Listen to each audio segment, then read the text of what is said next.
In today's video, I'll be showing you how to bid on StockX. I'll actually be showing you how to do this on their website, however it can be done on the app as well. So the first thing you want to do is actually load up StockX, and from there you just want to log into your account. From here, you need to find an item that you want to bid on, and you can either browse their site or search for a specific item at the top.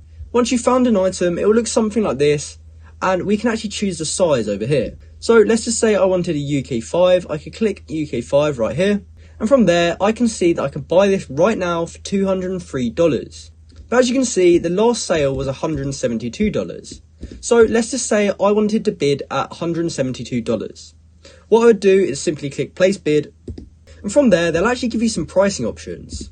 So you can see the good bid price, a better bid price, or a buy now price. But since we're trying to bid, we're going to either choose one of these pricing options, or you can name your price.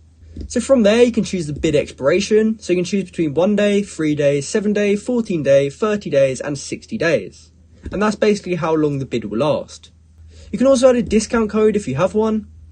And you have to add a payment method and also your shipping information so that they can take your payment as well as ship it to you. From there, all you have to do is click next and follow the on-screen instructions. And once you've set that all up, you will have successfully bid on StockX. So that's how you can bid on StockX. I hope you found this video helpful, and thanks for watching.